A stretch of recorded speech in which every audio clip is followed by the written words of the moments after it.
예수님의 비유를 계속 살펴보고 있는데요. 오늘부터 한 5번에 걸쳐서 이 세대에 대한 비유를 설교하려고 합니다. 예수님은 이 세대에 대한 설교를 몇 가지 하시면서 하나님 나라와 세상 나라의 진행 상태와 결론에 대해서 알려주셨습니다.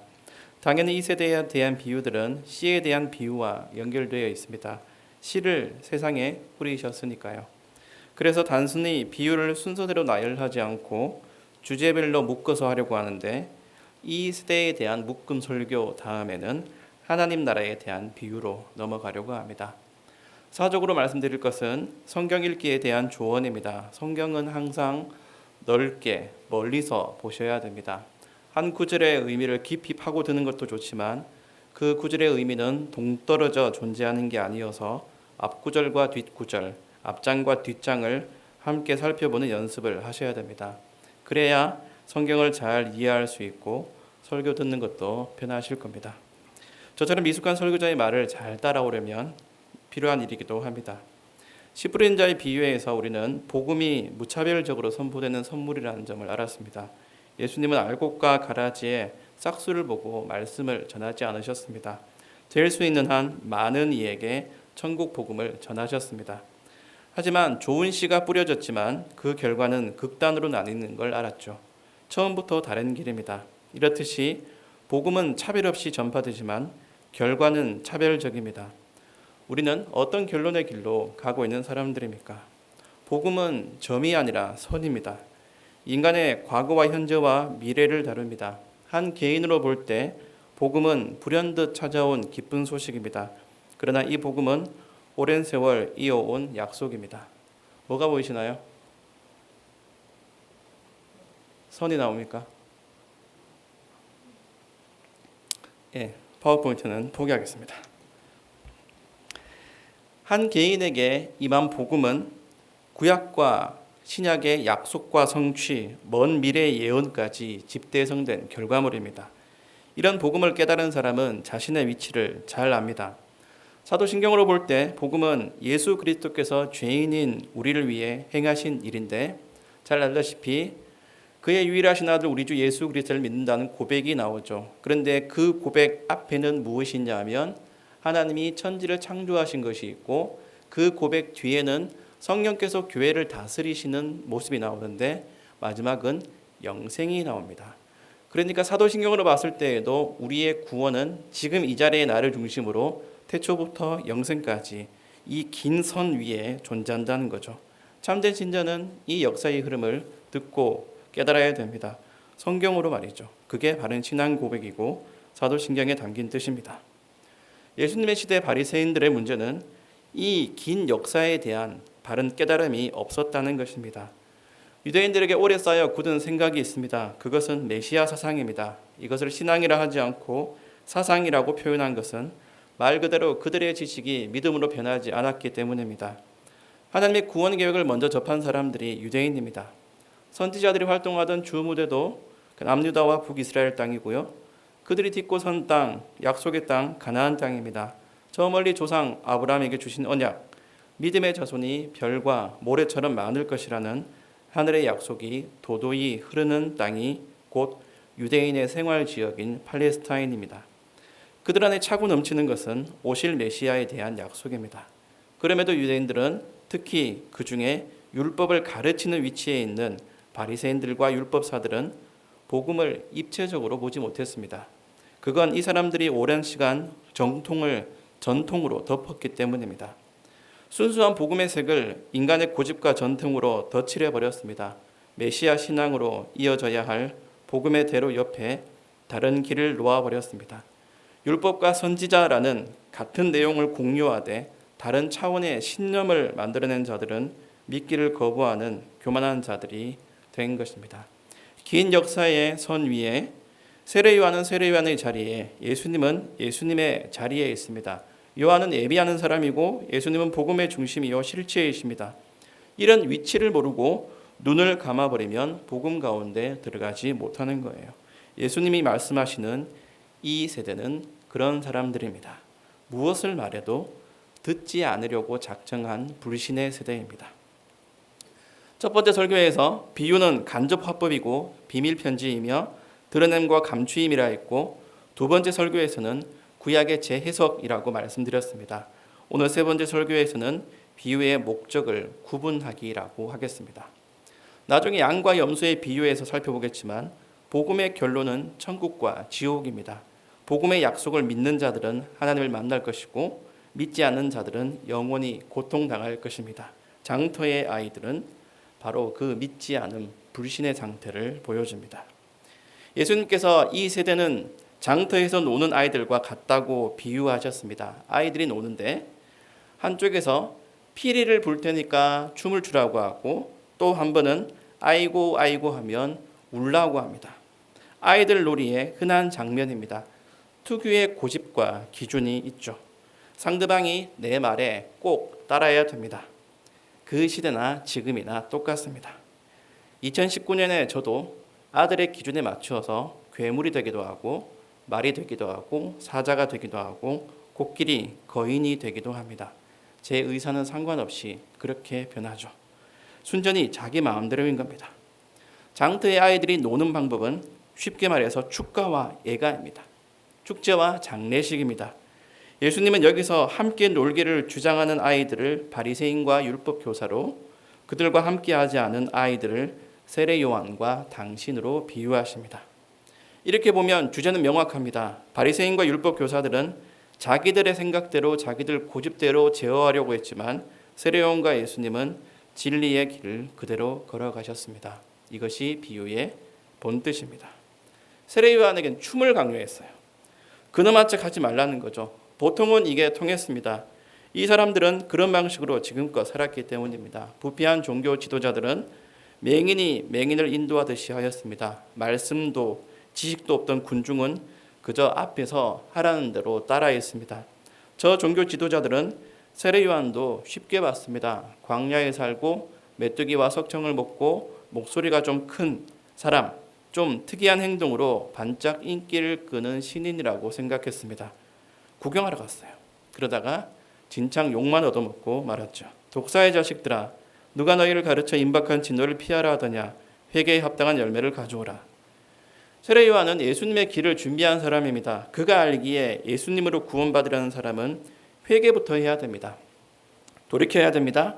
지금 세상에 취해 희희낙낙할 때가 아닙니다. 하나님의 나라가 가까웠습니다. 그 말은 곧 구원 아니면 저주라는 두 가지 결론에 가까웠다는 뜻입니다. 말씀을 가까이 했지만 그 말씀의 본뜻에 다가서지 못했던 자들은 울면서 하나님 앞에 엎드려야 됩니다. 그렇게 회개에 합당한 열매, 곧 거룩을 회복하라고 했습니다. 바리새인과 율법 교사들은 이 본의를 깨닫지 못했습니다. 그럴 깜냥이 안 됩니다. 이미 그들 안에 고정된 메시아 사상이 믿음으로 가는 길을 방해했습니다. 그래서 거절당하고 꾸지람을 당한 원한만 남아서 이를 갑니다. 요한이 녹록치 않으니까 사람들을 선동하죠. 세례 요한이 귀신 들려 헛소리를 했다고 합니다. 세상과 결탁하고 함께 먹고 마시자고, 삶을 경건하게 돌아보지 말고 하고 싶은 대로 하자고, 세속의 잔치를 즐기자고 했지만 거절한 요한을 거짓말쟁이로 만들었습니다. 한마디로 자기들 마음대로 되지 않으니까 수틀린 대로 한 거죠. 반면에 예수님에게는 슬픔을 강요했습니다. 그분이 인기를 끌고 그분에게만 가면 병도 낫고 배도 부르고 문제가 해결되는 하하호호하는 모습이 보기 싫어서 자중하라고 요구했습니다. 예수님은 그러실 수 없었어요. 예수님은 복음의 본질이십니다. 이제 당신이 오셨으니까 하나님의 영광이 만천하에 드러났고 사람들은 이제 그 임재와 거룩함 속에 들어가 구원을 누리면 됩니다. 당신의 이름이 가장 위대하고 기쁜 소식 곧 복음이기에 구원의 즐거운 잔치에 참여하면 됩니다. 그는 흥하여야 하고 나는 쇠하여야 하리라고 했던 세례 요한조차 예수님의 그런 사역에 의문을 품고 제자들을 보냈을 때 예수님은 이렇게 대답하셨습니다. 여기에서 처음 말씀드렸던 성경을 앞뒤로 봐야 된다는 주제가 나오는 겁니다. 오늘 예수님의 비유는 이 장면, 세례 요한이 제자들을 보내어서 당신이 오실 메시아입니까? 다른 메시아를 기다릴까요? 라고 했던 그 질문에 답하시고 난 다음에 그 다음에 하신 예수님의 비유인 겁니다. 예수님은 이렇게 말씀하셨어요. 7장 22절부터 23절 함께 읽어볼까요?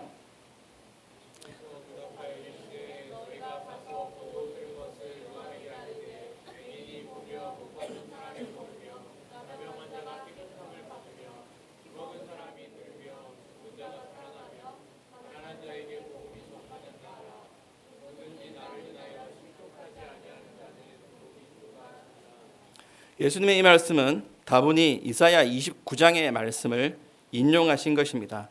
이사야 29장 13절부터 14절에 이렇게 말씀합니다. 주께서 이르시되 이 백성이 입으로는 나를 가까이하며 입술로는 나를 공경하나 그들의 마음은 내게서 멀리 떠났나니 그들이 나를 경외함은 사람의 계명으로 가르침을 받았을 뿐이라. 그러므로 내가 이 백성 중에 기이한 일 곧 기이하고 가장 기이한 일을 다시 행하리니 그들 중에 지혜자의 지혜가 없어지고 명철자의 총명이 가려지리라. 17절부터 20절 함께 읽을게요. 오래지 아니하여 레바논이 기름진 밭으로 변하지 않겠으며 기름진 밭이 숯으로 여겨지지 아니하겠느냐. 그날에 못 듣는 사람이 책의 말을 들을 것이며 어둡고 캄캄한 데서 맹인의 눈이 볼 것이며 겸손한 자에게 여호와로 말미암아 기쁨이 더하겠고 사람 중 가난한 자가 이스라엘의 거룩하신 이로 말미암아 즐거워하리니 이는 강포한 자가 소멸되었으며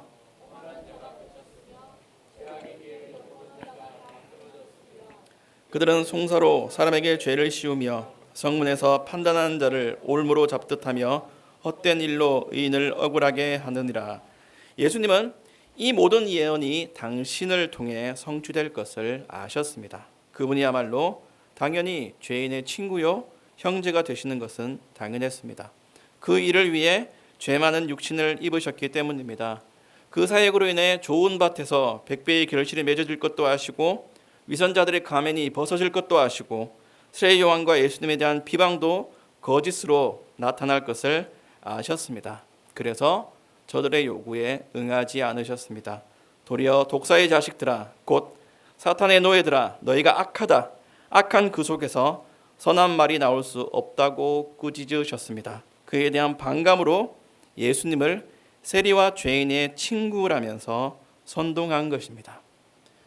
세례 요한을 보면서 자기 밥그릇을 빼앗길 것이라는 불안감을, 예수님을 보면서는 저 천한 것들의 인기를 얻는 데 대한 불쾌감을 고스란히 드러낸 바리새인과 율법 교사들이 있는 곳이 장터 곧 이 세대입니다. 한마디로 난장판입니다. 불신의 세상은 자기 주장과 위선이 뒹구는 파장 직전의 시장판과 같습니다. 고함과 노함, 주장과 삿대질, 밀어내기와 뻗대기가 마구 교차하는 난전입니다. 바리새인과 율법 교사들은 불신의 세대를 가리키는 대명사입니다. 본래 축가도 애가도 부를 수 있는 사람들입니다. 이방 종교가 아니라 여호와 신앙의 선두에 서서 사람들을 지도하던 자들입니다. 그럼에도 기뻐할 때와 슬퍼할 때를 모릅니다. 눈치가 없습니다. 보라, 지금은 은혜 받을 만한 때요. 이걸 모르는 겁니다. 다 자기들이 도리어 웃어야 될 때와 울어야 될 때를 모르고 있는 거죠. 구원 역사의 길고 넓은 관점에서 세례 요한은 악의와 불법, 편견과 악습 한가운데 길을 뚫은 사람입니다. 저항이 왜 없었겠습니까?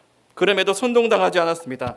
그리고 예수님이야말로 역사상 가장 큰 반역과 반란의 중심에 계신 분이었습니다. 그분이야말로 성문에서 가장 억울한 일을 당하셨고 오직 그리스도인인 예수님이 우리를 위해 휘장 가운데로 새로운 살 길을 열어주셨습니다. 세상은 그리고 교회 안에서조차 발견할 수 있는 불신의 세대는 참된 교회를 위해 울고 웃으라고 강요합니다. 자기들의 고집으로 말씀을 덧칠하고 자기들 고집대로 성경을 편집하고 세상의 발걸음에 우리 교회도 박자를 맞추자고 합니다.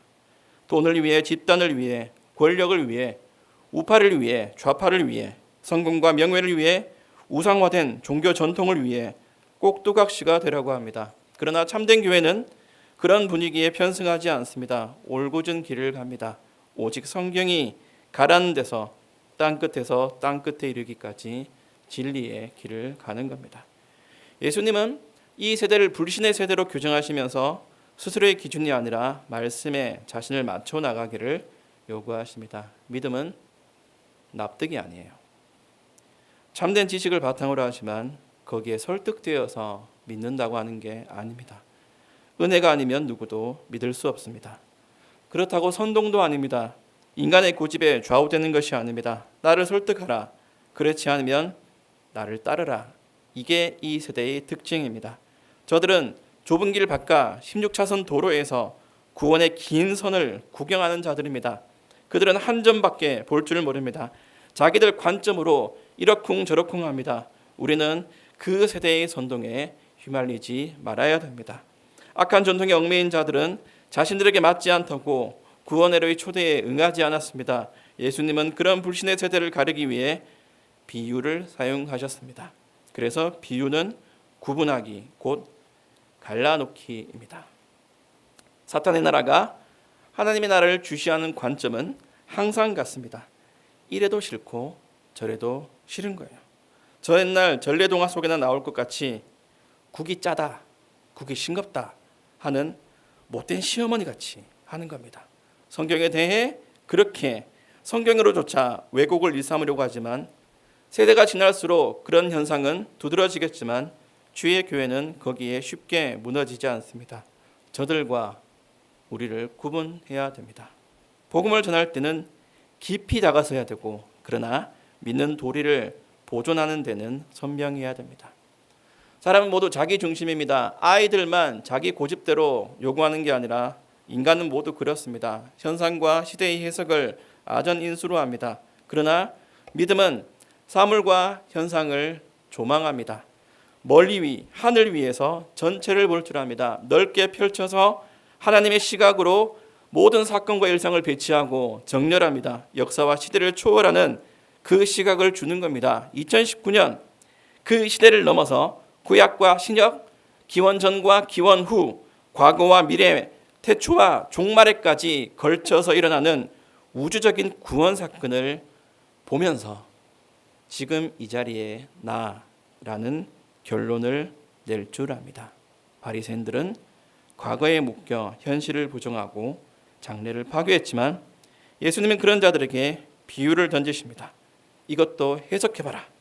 이 말씀조차 그들은 거부했지만 그래서 예수님을 십자가에 못 박았지만 긴 역사를 흐르는 구원의 강물은 그 반역들조차 삼키고 오늘날 교회에까지 전달되었습니다. 그래서 이 결론이 나옵니다. 7장 35절 함께 읽어볼까요? 지혜는 자기의 모든 자녀로 인하여 옳다함을 얻느니라. 아멘. 지혜는 하나님의 구원 역사와 방식인데 모든 자녀는 세례 요한과 예수님을 따르는 사람들입니다. 그 열매 때문에 하나님의 구원 방식과 구원의 사역이 옳다는 것이 증명됩니다. 그 증거가 바로 여기까지 은혜를 받은 저와 여러분들이죠. 진리가 세상에 흩뿌려집니다. 예수님이 복음의 씨앗을 뿌리고 교회가 그 사역에 동참합니다.